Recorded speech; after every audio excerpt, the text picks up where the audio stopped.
And hello, everybody. Welcome back to the podcast, Retro Life for You. My name is Chris Adams, the one and only most wonderful host. With me this week is the second most wonderful host, Ray Franklin. Ray, thanks for coming back with us again, man. Oh, no problem, man. How you doing this week? Pretty good, pretty good. We're kind of torn at the moment. We're podcasting, but football is on. So if you hear Ray explode for any reason whatsoever, it's because Dallas messed up and he can't take it. We're gonna see, but hey, at least his team is in it. My team is looking forward to next year and hoping they can get back in the playoffs again. So that is a show for another day, Yeah, right there. tell all them Commander Redskins fans 'cause they love to hate our misery. So tell them they can I, they can join your team and wait till next year too. Because before we jump into the show, years ago I was a Dallas fan because my area didn't have a home football team in the NFL. I live in Nashville, so we have the Titans now. So the Titans is my team. But back in the early '90s, yeah, I was a Dallas fan because they showed them on TV a lot here. And so that's what I rooted for. And we had some good times. Dallas San Fran rivalry was huge at the time, hmm and they're picking back up on again this year. Both of them good teams. It's a close game. we got So we got room on the fan bus, man. You can hop back on. yeah, I'm sure they do. But Titan man now, man. I, Go I, Titans. a King Derrick Henry, man. Come on. King Derrick Henry. couple of years ago, I converted a Redskin fan to become a Cowboy fan. So, Well, that's like converting a Vanderbilt fan to become a UT Vol fan here in Tennessee, and that just don't happen usually. yeah, they said that won't happen either, but that is the third time I've done that. So, You saying about because of those Commanders hating y'all? I mean, them Commanders hate y'all. Them Giant fans hate y'all. Them Eagle fans hate y'all. and I don't know why we've done nothing to nobody. You just for a long time ruled that division, and they couldn't stand that. So Well, that ain't our fault. that was a long time ago, though. Things have changed. Things have changed a little bit, and Giants looking good. Philly's looking good. Philly just beat up the Giants. The Redskins changed their name to Commanders and went downhill like the They you like the sissies they proclaimed to look they've like been now. going downhill since the mid 2000s. Yeah, and it didn't help any. And everything just changed for them. But anyway, on to the show this week. We are doing a movie that has been a long time favorite of mine. Ray says every time it comes on television, he makes sure he watches it. I'm sure it's a favorite of his too. And Ray, I want you to do something for me, okay?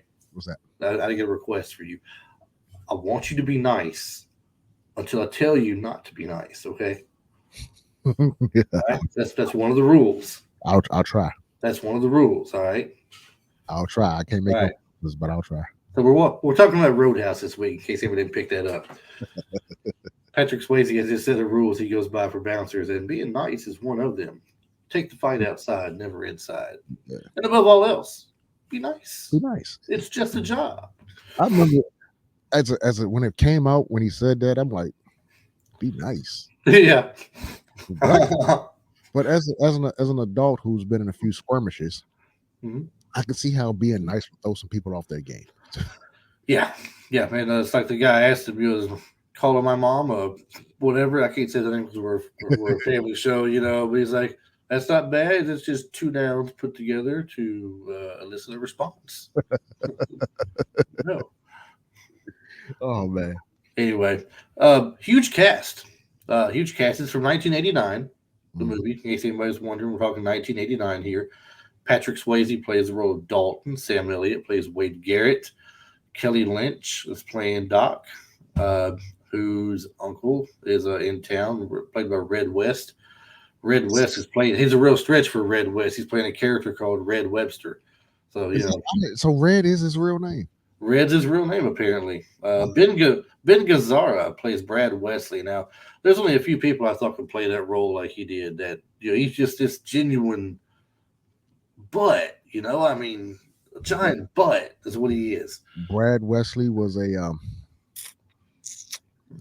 he was a you said it's a family friendly show, so I'll be nice. And Yeah, he was a bit of an a hole. that he was, man. He was. In typical '80s, he had the hot girlfriend who wore leotards and what's those little things you wear at the bottom, the sweat socks and all that stuff. Leg warmers, leggings. Yeah, doing the Jane Fonda workout. Yeah, yeah. Then he's got his little pet that he doesn't keep on a leash. Marshall T plays the role of Jimmy. Now before you get to the name you're going to get to, how somehow, some way, wrestling ties into almost everything. Wrestling was mainstream It was. way way before the Attitude I Era. mean, if you want somebody who can be a good bouncer, who would you call? Terry Funk. Hey, Why not? that Texan from that was a double cross ranch. You don't want to mess with Yeah, that guy. no, you don't. You don't. And Terry, he was a little muscular in this movie, Yeah, he never was known for being but he you had a know, a bodybuilder type dude. But I mean, it's like he was toned down a little bit, not quite such a gut or anything. And but this I mean, there were people in this movie that I hadn't recognized before, so I started watching other things. I'm like, wait, that's the dude from Roadhouse, But they was already out before that, right. and I missed it. Julie Michaels is playing the role of Denise. I think that's the you were referring to the girl with the '80s look with the leotards and the Jane Fonda workout thing. She's been in a few different things. She was in also with Patrick Swayze. She was in Point Break. She was a crazy woman jumped out of the shower half naked onto him to not Patrick Swayze but Keanu Reeves. Yeah. Yeah, so they were breaking into that house. Okay. Sunshine Parker says that can't be right. Is that right? Sunshine Parker is Emmett, the old man. The old man's name is Sunshine. No, the old guy that had the phone. So it says Sunshine Parker, Emmett as Sunshine Parker. Well, he looked like he can back. With a name like Sunshine, you better be able to fight. So, Owner of the Double Deuce that played Tillman. It's played by Kevin Teague. Looks like Tighe. I guess it's Teague. Teague, something like that. you know what I've always wanted to know about the owner? What's that? Why do they make him such a punk? I don't know. I mean, he's got this smirky attitude about him, don't he? Like a very punchable face. You want to go over and just hit him. But he looked like he was scared to be in the big back then in those type of establishments. You had to have an attitude at least. You had to have some type of tough guy in you. He didn't look like a tough guy at all. He did not look like a tough guy. He looked like the little snarky businessman that had the smart attitude about him, who had little quirky one-liners he'd say to you to be smart aleck or something. But if you want to throw down with him, no, I can't do that. I gotta leave. Let me get my bouncer guy. Let me get my cooler. Hold on. I got just enough money to pay somebody to fight for me. Right. That's about what it comes down to. I mean, and then there's Terry Funk right there. Played Morgan. Some of the other guys. Let's see. There is Pat McGurn played by. Okay, you're gonna laugh at this. Remember Pat McGurn, which was Brad Wesley's nephew. He was skimming from the bar. Every other drink, he'd pocket some of the money. I just saw his real name. Did you see it? This is original. John Doe. Wow. So somebody's playing a rib on him. I think they got to be, man. There's no way his name is John Doe. Really, can you imagine, being the guy that has to tag somebody, unknown person, and you find out his name is really John Doe? Next thing you're going to tell me, the guy that drove the monster truck, his name is Joe Smith or something. I mean, that's what we're going to hear next. But I believe that was Roger Hewlett. I think that's him. I can't tell for sure. It's an older picture now. Yeah, it might have been. Tell. But anyway, this movie came out, like I said, 1989, action thriller type movie, rated R for good reasons. How much money do you think the movie made? Are you looking at it right now? Not the. It's released on May 19th, 1989, a week after my birthday. Estimated budget, $17 million. Opening weekend at USA and Canada, it made $5,957,656. Opening day? Opening weekend. I was about to say. The gross worldwide, $30,050,028. So it didn't quite double the estimated budget. It's still making money though, because it's on at least 3 times a month. Well, I mean, some of these movies they come out with expectations and hopes and don't do well in the theaters, but they become like a cult classic. Like we talked before, The Last Dragon. Mhm. 1983, 84, I believe it was. It could have been 85 with Timex and Vanity in them. Did not do good theaters, No. but took off on video, on VHS. Big Trouble, I think Big Trouble in China did the same thing, if I'm not mistaken. The Last Starfighter, one of my favorite 80s flicks. I always bring it up somehow if I can in the show. That same thing. Cult classic now, VHS, it took off like crazy and made money, but the theaters, not so much. So Because Patrick Swayze was this before or after Ghost? this is before Ghost, but he's had other movies, prior to this. Were they as big? So let's see. Were they as big? Well, I mean, there was Outsiders for one. But Uh, that was a so we bunch of know ago. Outsiders was early in the 80s. We know he did well with Outsiders, right? Yeah. So let's go ahead and take a quick look here. And I'll read off to you all of what he had before that. So the movie that I wanted to do today, Ray was going to have to look at it and watch it because he didn't remember watching, which was Red Dawn, another Patrick Swayze movie. But so let's get here and let's start with 83. In The Renegades, a TV series. He was in Uncommon Valor. He was in Grandview, USA. He was in Red Dawn. He was in North and South, Book One, North and South. It was a TV miniseries, I'm sure, about the Civil War. He was in Youngblood with Rob Lowe, that movie about hockey. Um, Amazing Stories, North and South, Book Two, Love and More. Okay, here's the reason why I say he was already known. Okay, before Roadhouse was done, he had already done Dirty Dancing. Dirty Dancing was in '87. Very popular movie for Swayze and Jennifer Grey. Yeah. So that he should. So Dirty Dancing is the movie my aunt fell in love with. That's how she fell in love with Patrick Swayze. That's It how was my aunt is the reason I've ever seen any Patrick Swayze movie. really. She is in love. Well, was in love with that man. Tiger Warsaw was done in '88, and then '89 was Roadhouse. So really and truly, the biggest things in a lot of people's eyes that he did was Roadhouse and Outsiders because Steel Dawn went straight. I think that went straight to VHS. I'm not sure. That's kind of like a barbarian type thing meets sci-fi or something. Right. Youngblood, which was a fun movie if you liked hockey, but only drew a bunch of hockey fans to watch. It's like saying the Bad News Bears only brought in baseball fans or And something. I am not a hockey fan, so So I wasn't either, and I've never seen Youngblood. The first hockey movie I ever watched, I think, was The Mighty Ducks, followed by Mystery Alaska, and I like both of them. But I am still, I'm ashamed to say I've seen the first Mighty Ducks. I've seen three of them, all three of them. But Grandview USA, never watched it. It's about a little mini race car track. Has Jamie Lee Curtis in it as well. Hmm. With some people. Uncommon Valor. It's been a long time. It's a war movie, but it's been a long time since I've seen it. Um, so he wasn't a major star in it, I don't think, but he's in it. And The Outsiders, played Daryl Curtis, Pony Boy's older brother, and have a big role there. So he was popular and known for that as well. So this is his second big movie. I would say this is his second or third big movie of the '80s. The rest of them, in my opinion, were just there. Right. After that, he did like um, Point Break. He did Next of Kin. He did a few others on top of that. Ghost. His stock started rising after Dirty Dancing, and then Roadhouse, and like Ghost or Next of Kin was first, and I think Point Break, and then Ghost, and then there had to be more to that. I didn't left the screen too, but there had to be more than just that. We know what Sam Elliott's done. I first saw Sam Elliott in what was that movie with Whoopi Goldberg was a cop? Oh my goodness, I know what you're talking about.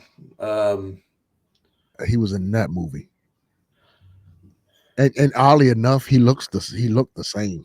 Like I don't think that man ever looked like he's always looked like he was 49 years old. Yeah, he doesn't seem like he ages. That's what women love about him. He never ages hardly. He's got gray hair now, but his face still looks the same.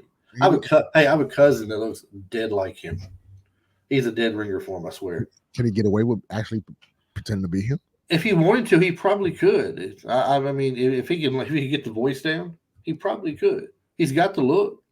We were joking when you hadn't seen him in a while, and he come in all dressed up like would look like some little western garb of some kind, but not really like a cowboy, but like what you'd expect like a rancher in Texas to wear or something. I'd be like, I said, well, we throw one of them cowboy hats, and you might be that guy from Tombstone. And he said, who? I said, come on, you look just like Sam Elliott right now. Look, except your hair is short. Did he had the scruffy beard and all that stuff? Yes, yeah, the same thick mustache with scruffy beard. Mm. Yeah, that guy, he's looked the same. He's like Arn Anderson. Arn Anderson has looked 40 forever. Well, 40 but extra weight. This movie also had Jeff Healey in it. For those who remember the song, I'm not going to call him. He may be a one hit wonder. I don't know, but Angel Eyes was a big hit for him in the '80s. You know, I am not typically a fan of his genre of music, Mm-hmm. but I enjoy him. He's not bad. I mean, He's got a little soul to him. yeah, he's one of those guys where you hear it, you don't think it's what he would look like, what he sounds like, or something. And he's blind. So Yeah, he's blind. That's the thing. That's one of the lines in the movie. He goes, Swayze walks in, you played pretty good for a blind man. He goes, yeah, and I thought you'd be bigger. I ain't heard that before. The thing is, with Swayze's character Dalton learned from the best in Wade Garrett how to be a cooler in bars, and so he's got this reputation following him. Everybody thinks he's larger than life because he's so bad and everything. You can't beat him, and he turns places around, and he's so good at what he does. And then they see him in real life, and he's like, I pictured you taller or something, or just built, muscular. I thought you'd be bigger. He does not fit the description of a bouncer. Right. He just doesn't. And he doesn't have the attitude of one either. He's got just more of a zen-like attitude or something, Kind of laid back. Exactly. And so the owner of the newly acquired Double Deuce, whereas Sam Elliott gets there. That's a horrible name for a bar. I know. Sam Elliott pulls up, his Wade Garrett pulls up on his motorcycle, looks at it and goes, the Double Deuce.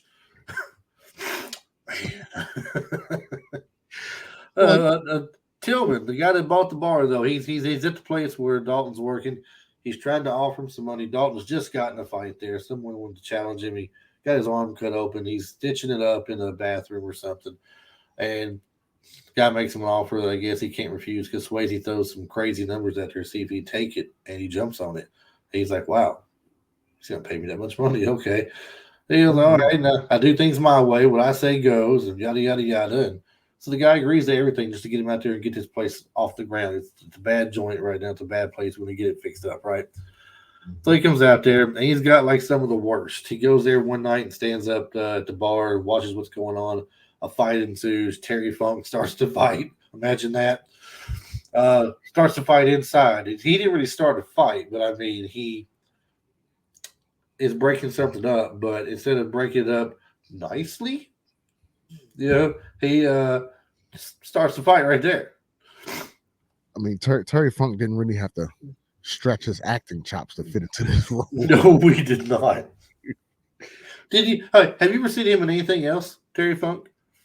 I saw him. He was in another movie where he was an over the top. He played a bodyguard and over the top. It was the movie he was in a tuxedo and he was in a fight and the tuxedo got ripped off of him. Oh, I think it's Over the Top.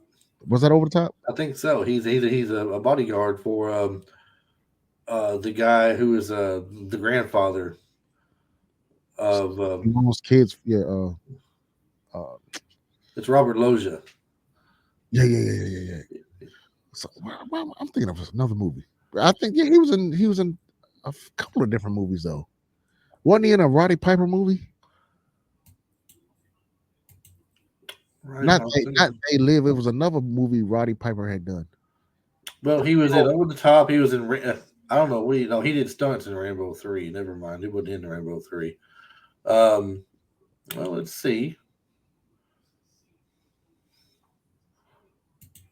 See all here. Let's go further down. Okay, we're in the 80s. We got Paradise Alley in the 70s. A bunch of and see the problem is I have to sort through all these different wrestling things like your Saturday Night Main Event, WWF Grudge Matches, Best of WWF Volume 6, Villains of the Squared Circle. Come on. All right, over the top. He was in Time Stalkers, which was a TV movie. Roadhouse, Swamp Thing, the TV series. Had some several TV series he come into and played a few bit roles. It looks like there was more wrestling, more wrestling, more wrestling. Yeah, it's just a crap ton of wrestling showing up on here. So I don't think he was in. If he was in some kind of a Roddy Piper movie, I'm not sure. Here's one called The Ringer in 2005. Played Frankie. No, well, Piper was on a bunch of it wasn't a Roddy Piper movie. It had to do with wrestling, and I think the Tonga Kid and all them were in it too. And I think So that wasn't that thing with David Arquette, was it? no. This was back in the 80s. Okay. You were wrestling, and it was like I gotta look it up. In the 80s, all I remember wrestling wise in the 80s was Body Slam and all the marbles. And all the marbles That might have been it, Body Slam. Body Slam.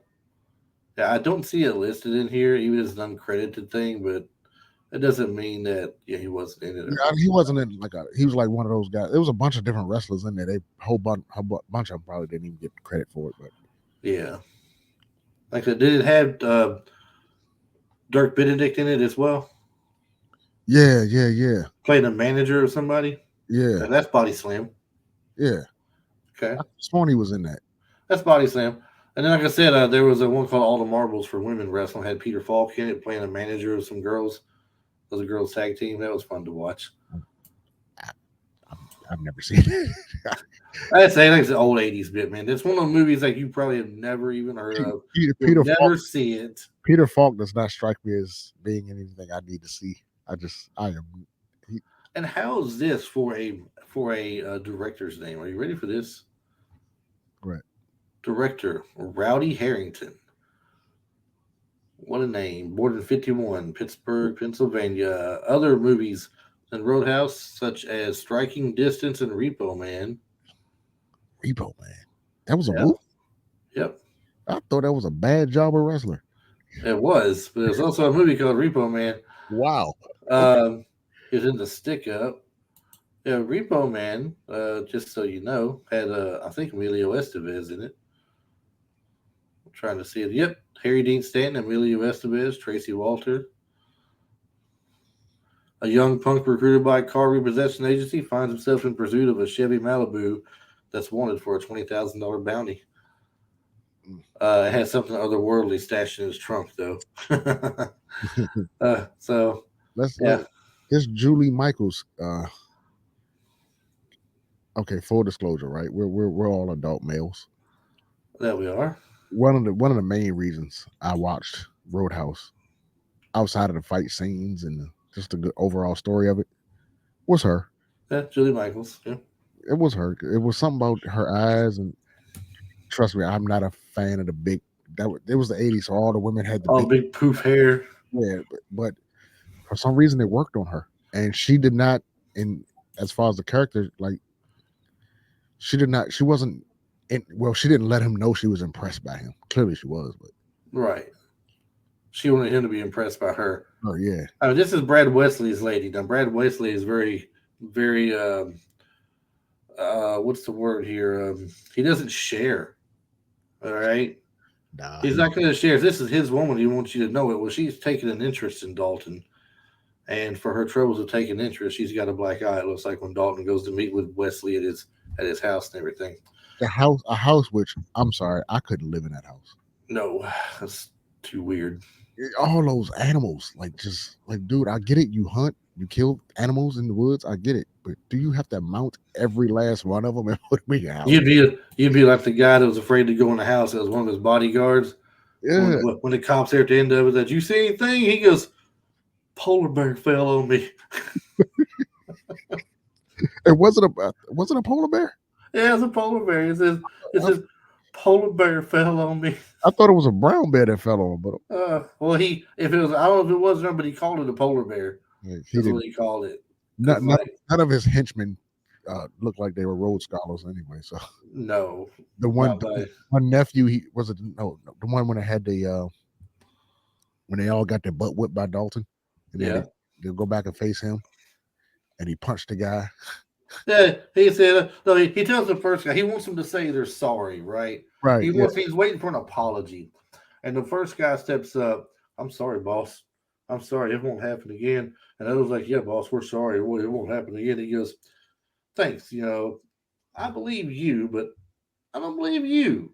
And, You know why I don't believe you? He says, why is that, boss? And he hits him in the nose. He goes, because you're a bleeder. yep. Oh man. But no, and what was the heavy set guy that they had with him? The little short, pudgy guy, the heavy, I think he had on suspenders. That's the one that the polar bear fell on. That's what. Yeah, that's what. Yeah, Yeah. I don't know how he ended up because he don't look like he was scaring anybody. I can't think of what his name was. He was the softest one of all. Like rest of He's them. the biggest claim to fame he has in the movie the polar bear falling on him is getting the cheap shot on Dalton and kicking him. No, was it Dalton he kicked or was it one of the other bouncers he kicked and got a punch in on him? I think it was one of the other bouncers. The best fight sequence of the movie by far is when they were Dalton and what's the guy, the his right hand man. They were out there by the lake. You remember that one? Dalton and his right hand man. Dalton and Wesley's right hand man. Yeah, Dalton plays Jimmy. Yeah. He was Yeah. there by the lake and they were doing their faux karate. Yeah, folk karate. But it looked good though. But I've never seen. I believe they refer to that as studio karate. It was you could tell it was clearly choreographed, but it looked good though. Yeah, it looked good. So they did fairly well with it. There wasn't so much over the top karate; it was just bits and pieces here and there, and enough real fight to keep interested where it looks kind of real. You know you especially movies back then, but the fights just didn't even look real. Like nobody's doing some of that stuff in a fight. I know you bring this up, and I'm looking at something right now. It says Marshall T, who is Jimmy, initially did not get along with Patrick Swayze, but while filming their big fight, both men quickly realized they shared a dedication to realistic stunts, which improved the relationship. They developed so much mutual trust that they improvised a lot and allowed each other to throw real punches and kicks. When Jimmy swings a log at Dalton, Teague mistakenly thought it was a breakable prop log. By the end, Swayze was covered in bruises and had 2 broken ribs and a busted knee. Damn. Patrick Swayze was trained by kickboxing champion and action star Benny Urquidez, who also had a small cameo in the film. Yeah, so I mean, I could see how I could see why they wouldn't get along. I mean, look at them. They're fairly muscular, they're in shape guys, and I am clearly a heterosexual, but 2 nice looking fellas. I'm pretty sure they didn't have any trouble in the ladies department, so I can see how they didn't get along. It's probably an ego thing. That could have been. Who knows? Yeah. And then while they're having their little ego trip, Sam Elliott's like, "Let me tell you boys something. Let me show you how I get to women." All right. Just him popping a beer open with his teeth will probably just get the women. He just has to look at him and go, "Hey."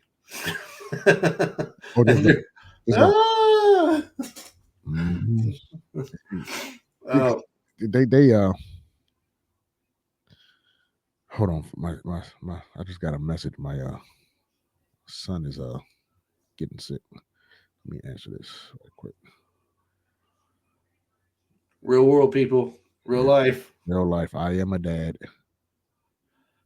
This is the price we pay for having children, but we wouldn't trade them for anything. Mine's grown though. Yeah, he's bronchial like I am, and sometimes when that bronchitis cough, it ends up coming out. Yeah. But what was we talking about? Roadhouse. Sam Elliott. Yeah, I can. They're the typical. Jimmy and Patrick are the typical leading men type guys. leading guys, tough guys, and then you got this old grizzly veteran back here Yeah. who can probably whip both their butts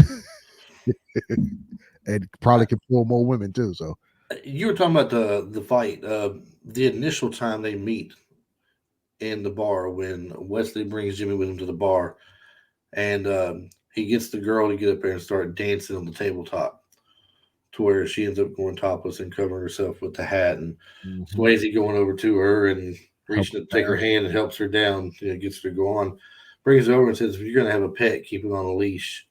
And he says, "You're right. I'm sorry, Jimmy."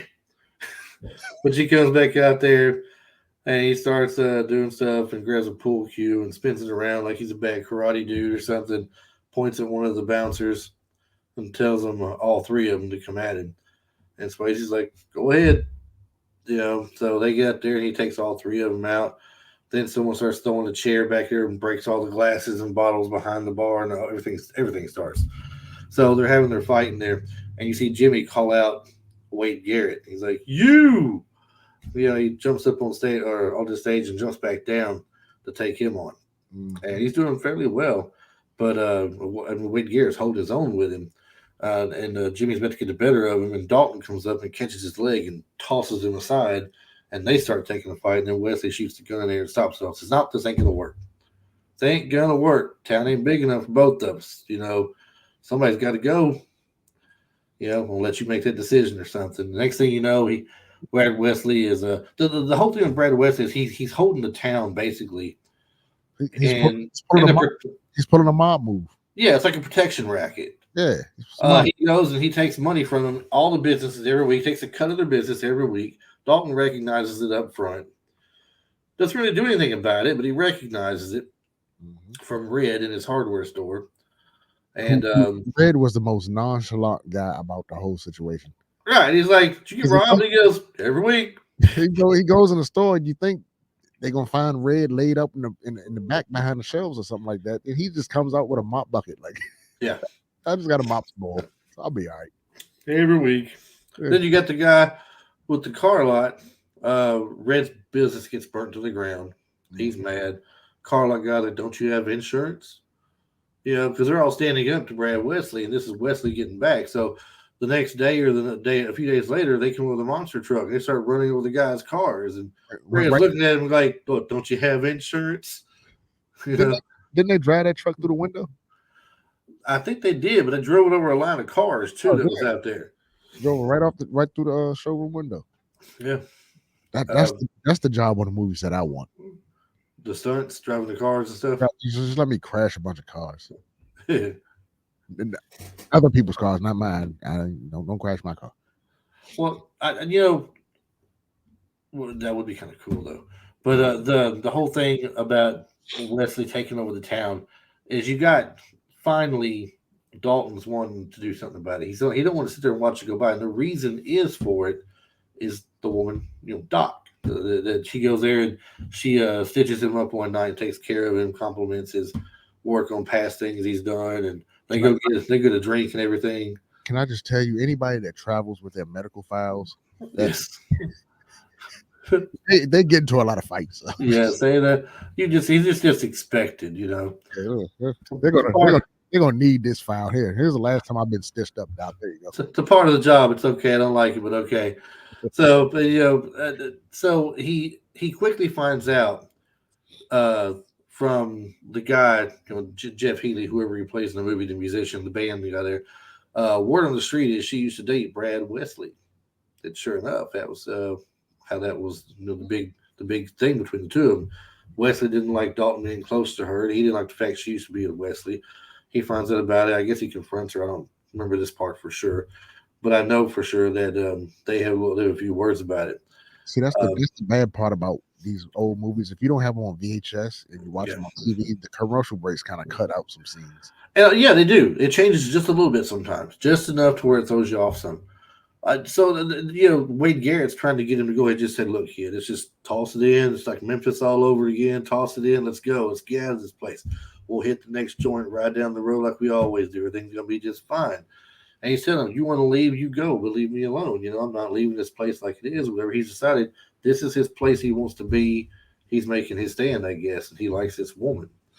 And but she doesn't want him to fight and do anything dangerous like Brad Wesley. She don't want him to become another Brad Wesley.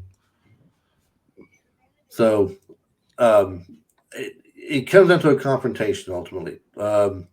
Wesley is getting serious about it. And spoiler alert for those of you who haven't seen this. If you haven't, I disown you. But I'll give you 5 seconds. 4, 3, 2, 1. I'm here. I go. Wade Garrett gets killed. He gets killed by the people. They stab him. I gotta quit hitting the table like that. That goes in my microphone every single time. I'd have it. I hit this table so many times. As a live engineer. Yeah.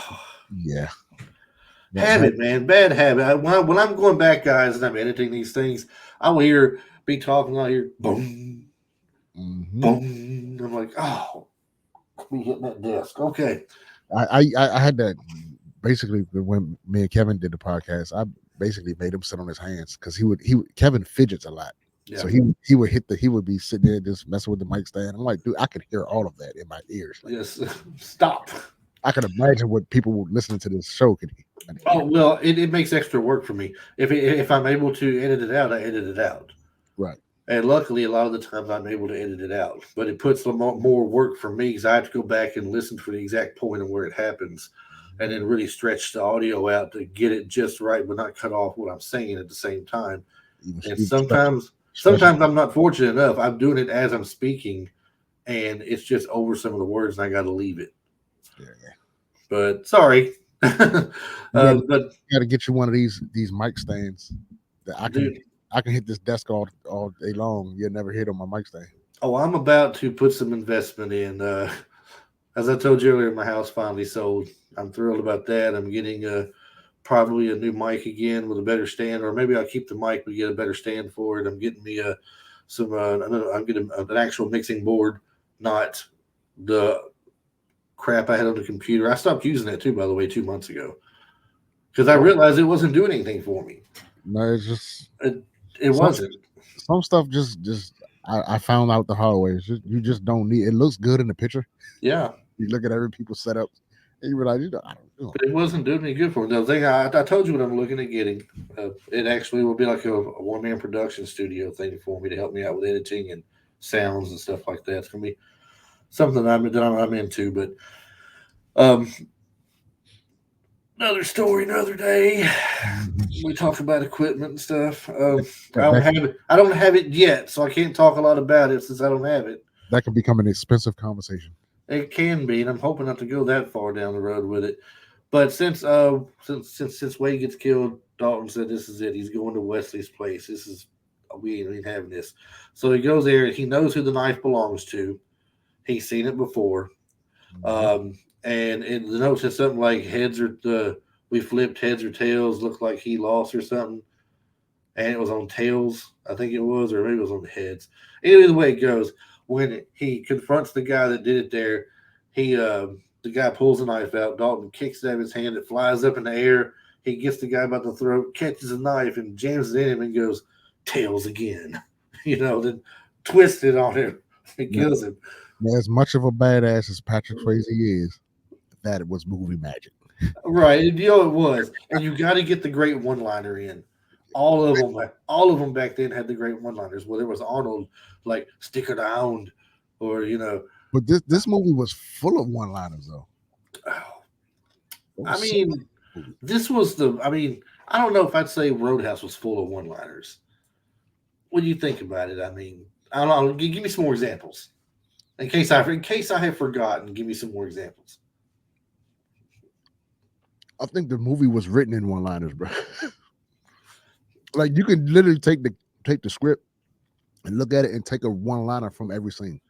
I mean, I can see when he's having the introduction to the guys where he's giving them his 3 rules. We don't fight inside. We take everything outside. Never fight in the bar. It costs too much money to get this done.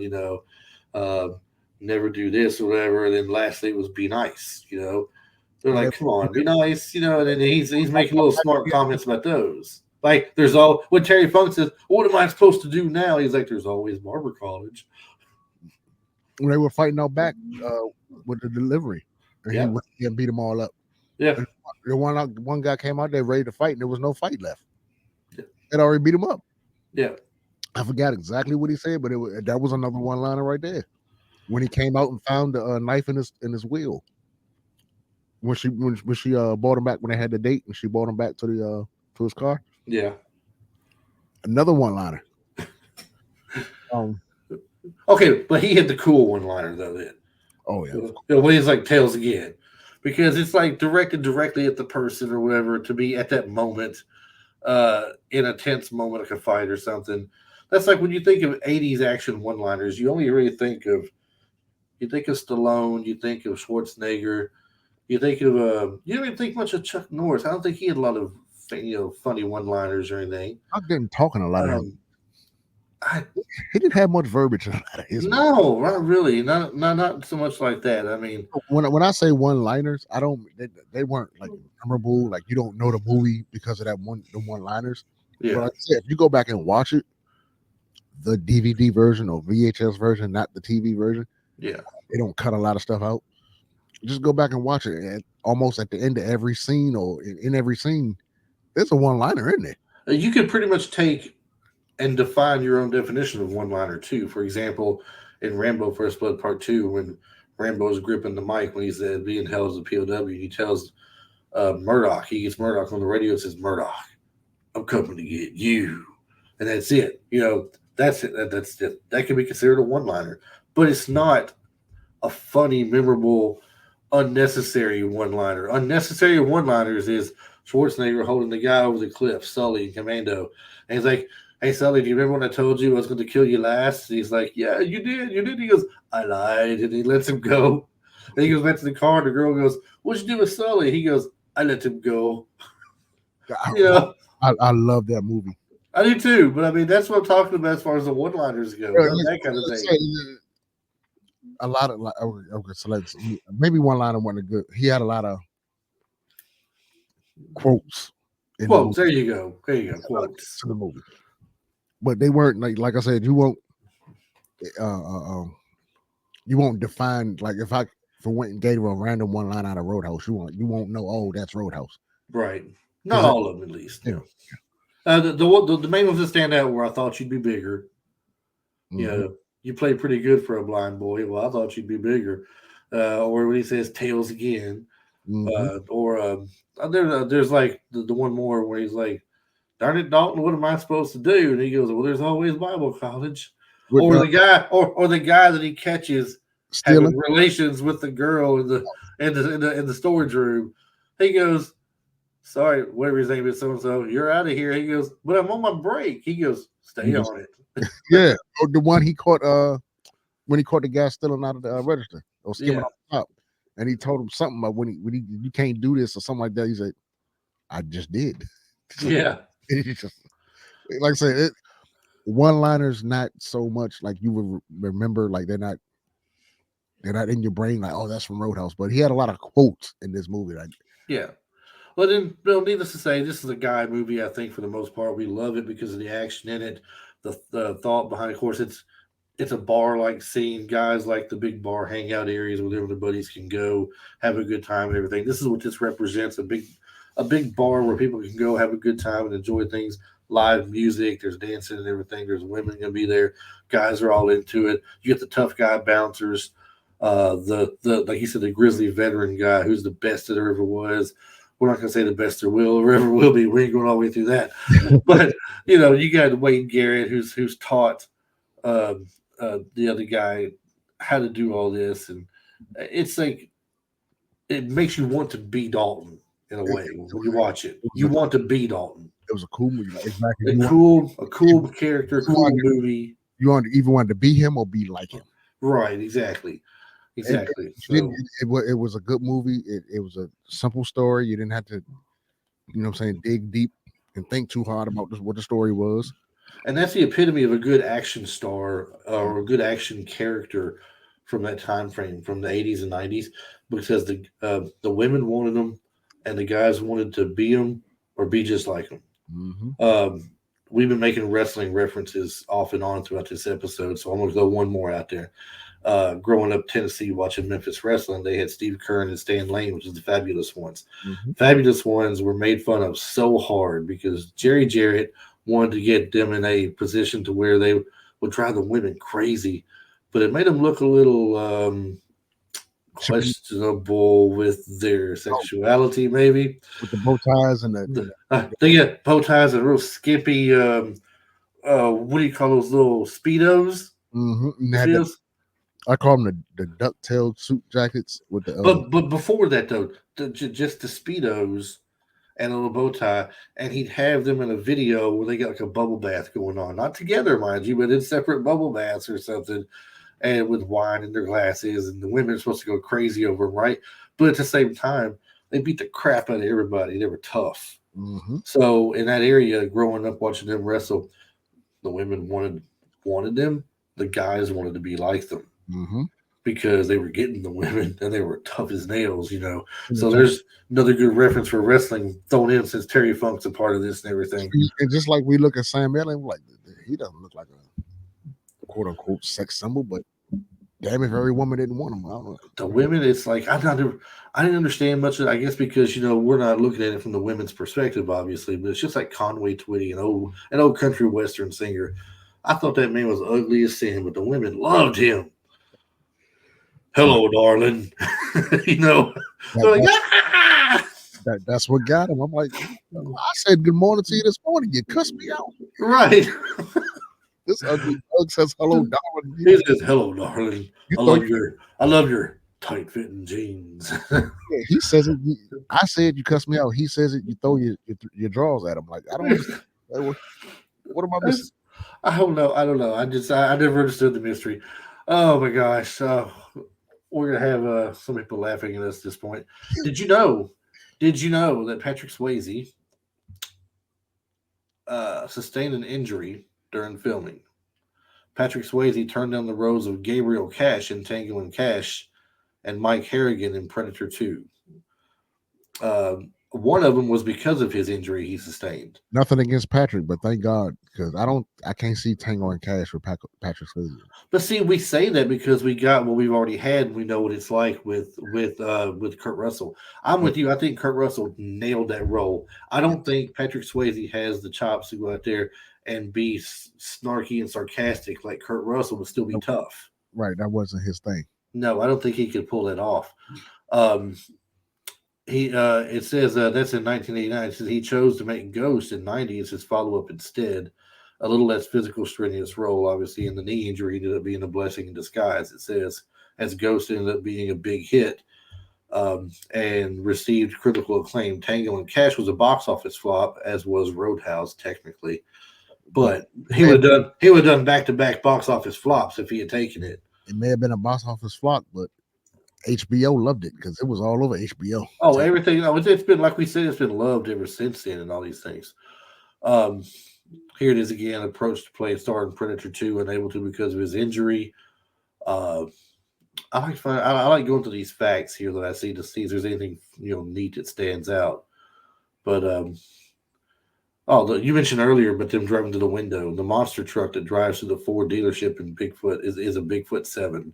Driven by former vice president of Bigfoot before Jim Kramer. It cost $500,000 and was done in one take. You don't get many takes for that. No. The film's original tagline referenced Patrick Swayze's success in Dirty Dancing. This is kind of cool though. In 1987, the film's original tagline said, "The dancing's over, now it gets dirty."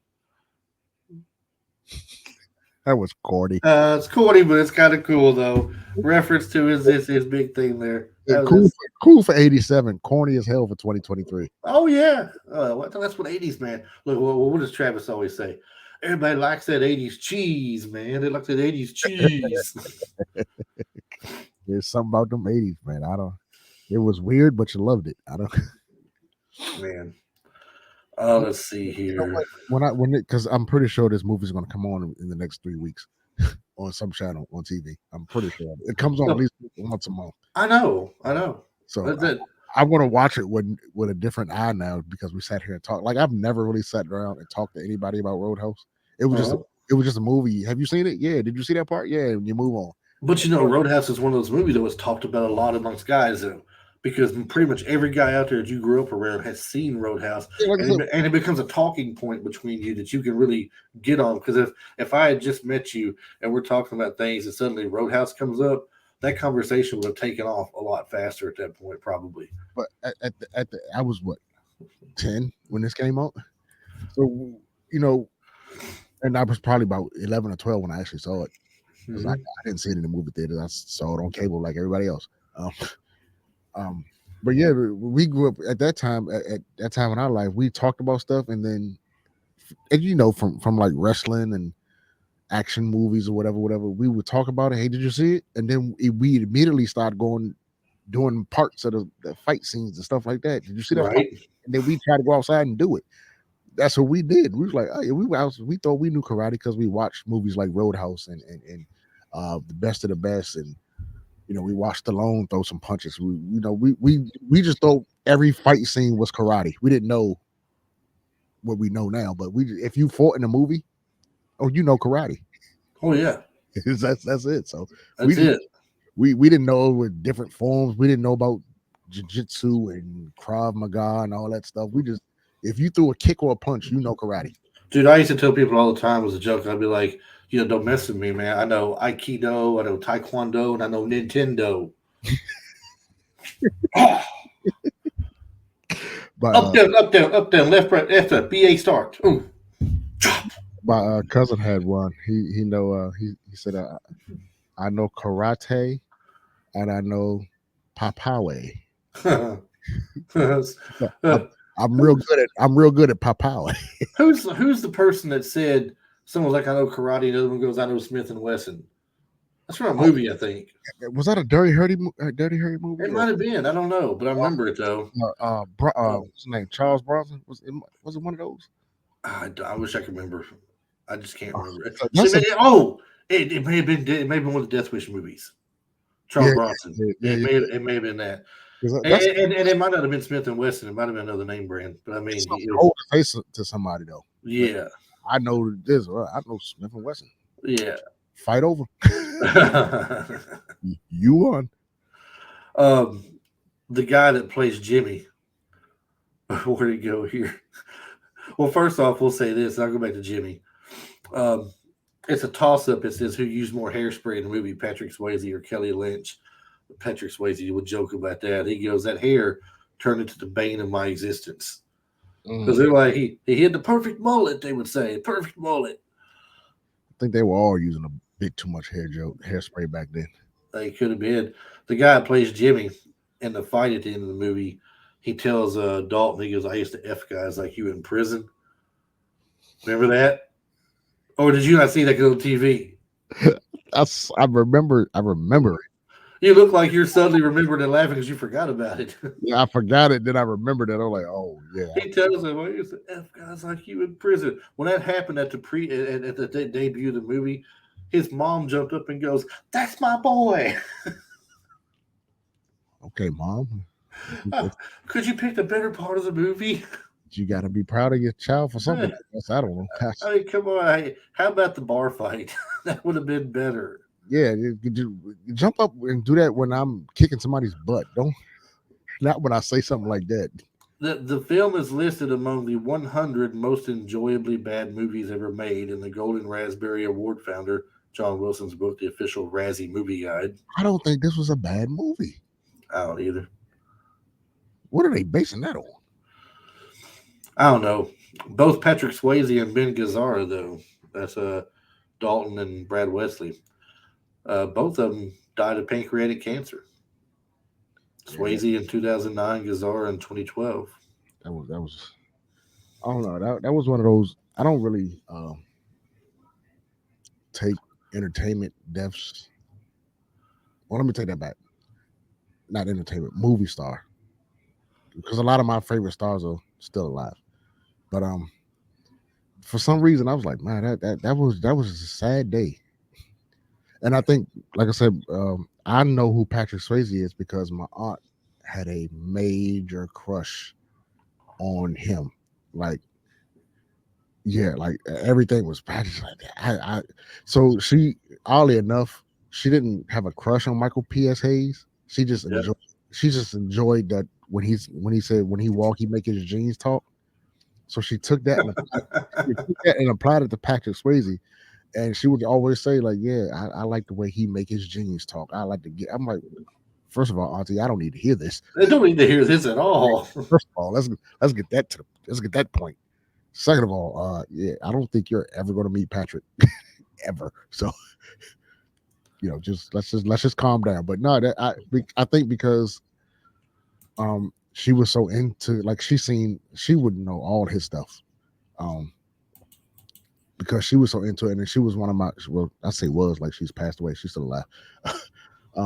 She is one of my favorite aunts. So because that was one of her favorites, and I think that's why I took it, sadly that day. So Well, we are running out of time here. We are at 56 minutes, and I'm not keeping you late tonight because I know you got some things you got to get done, man. But I want to leave us on one thing here. okay, I'm gonna put one thing out there, and then I'm gonna ask you here. But injuries, we talked earlier about Dalton being a tough guy and carrying his medical file with him. You know that kind of person has been in some fights, right? right.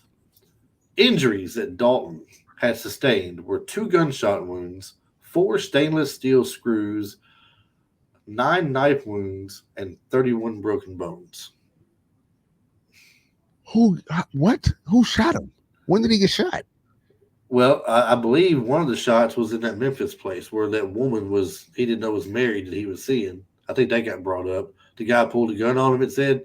They had talked about. That might have been one of them. I don't know, but that's how it was listed. 2 gunshot wounds, 4 stainless steel screws, 9 knife wounds, and 31 broken bones. I'm assuming some of these knife wounds are on set. Well, no, this is for the character Dalton over all his years. Oh, okay. I thought, okay. I'm thinking you talking about Patrick. Okay. No, injuries that Dalton had sustained. Okay. I don't know where I went. That's what she's reading off to him off his chart. She's looking at his thing because we're losing, and I'm dreading going to work tomorrow. So, everybody say a prayer for Ray tonight. Yeah. His Cowboys are losing. Don't say a prayer for me. Say a prayer for people that I might encounter over the next couple of days who want to throw this in my face. It's not going to end well for them. But no, yeah, you carry that file. You got some knife wounds and some shots and some, yeah. That wasn't a small file he was carrying around. No, not at all. Not at all. And, so, is there anything you got on this movie you want to leave us with that you liked the most, that you thought was stupid, whatever the case would be? Something stands out about this movie that you want to get out there for? I didn't think the movie was bad. I don't know who wrote that it was a terrible movie or whatever that slapped them. I will always remember this movie, like I said, for the fight scenes, the one-liners, and it was just a good overall movie. The story was good, the action was good. It's just a good movie. It's not a great movie. It's not like something you're going to pop down your last $15 to go see, but it was a good movie. I don't think it was a bad part to the movie. It was most of the movie. Some of the movie was actually funny, and I don't think this was a comedy movie at all. It was not a comedy movie, no. But some of it was funny. Like a lot of the other movies from back then, they try to toss a little bit of humor in with it and everything. So yeah, that's how it is. I don't think there was. I don't know how well it's going to turn out, Ray. But if they make the remake they're talking about with Jake Gyllenhaal playing the role of Dalton, I just saw that on the IMDb thing. If they do it, I don't know how it's going to turn out, but I don't really have high hopes for that. But yeah, I don't either. Some things just shouldn't be touched. This might be one of those movies. I think you should just leave a lot of movies they remade. Yeah, like they redid Space Jam. Why would you do that? Leave it alone. Was that considered a remake or just a follow-up, though? Some people say it's a remake. I mean, it could be. I don't think they should have followed up, remade it, anything. They should have left it alone. Well, especially with the I don't know. I can't go there. That's an argument for another show. We can't do that. I can't leave the show on that note. But But I they will should say, not have done it though. I will say this about Roadhouse 2. If these are the two women that's going to be in it, I will watch it on the strength of them. These two women on the cover. I have not seen the cover right now, so you have to tell me. There's I don't think that's Jake Gyllenhaal on the cover. You said Jake Gyllenhaal's supposed to be in it. These two chicks. Jake Gyllenhaal is going to play the role of Dalton. Well, I don't know who this guy is they have on the cover. They have Jonathan Skaich, Jake Busey, and Will Patton. Jake Busey, I think, is going to play the. Okay, I see it now. No, this is something different that came out. This was Roadhouse 2 that actually came out as a B movie or something. Oh, okay. I've never seen. I'm All right, hearing of that. that is something different altogether. A remake of Roadhouse. They just want to redo the whole movie. Yeah, a reboot, whole restart of it with Yeah. Jake Gyllenhaal. Yeah. Not Roadhouse 2 Last Call, not that. I think they should just leave well enough alone. Yeah, they should, but they won't. So, well, you guys out there, look for the show. We're everywhere that you get your podcast at, Stitcher. Why am I drawing a blank suddenly? We're on iTunes. We're on Spotify. It's Ray's fault. It's Ray's fault talking about everything else. But Spotify, iTunes, Stitcher, we're on iHeartRadio, Amazon Music, Google Music, all this good stuff. But hey, look, if you will go to anchor.fm/retro life for you, that is where I'm hosted at. Each week now, I am putting up a poll and a question regarding the episode for the week we did. So it'll be on Roadhouse this week.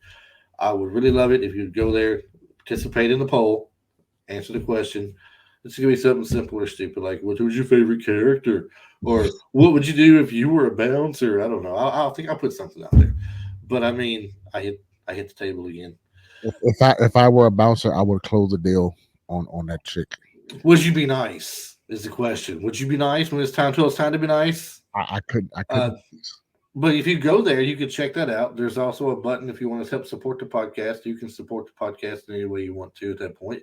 The biggest support you can give me, however, I've said this a million times, and I'm dead serious about this. Take a moment, go to iTunes, click on rating and reviews, and give me a rating and a review for the show, the overall show. It's not really per episode, I don't think. It may be, but definitely for the whole show. It does take a day or two for it to show up eventually because I've tested it myself, and it took 2 days for mine to show up on there that I did as a test. And I'm just going to say this. I'm just a fill-in. I know it's you and Travis, but please, everyone, go check them out. Leave a comment, leave a like, share it, do whatever you got to do, leave a good review. Chris works very, very hard on these shows.